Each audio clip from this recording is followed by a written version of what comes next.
Hey guys, welcome back to my channel. This video I'm showing how to install a tape-in extension. This has to be on clean hair guys.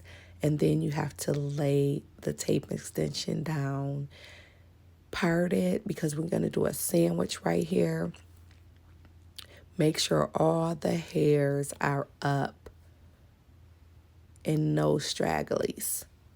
You don't want any hair breakage, right? Then you sandwich that on the bottom. Use a little low heat flat iron and voila.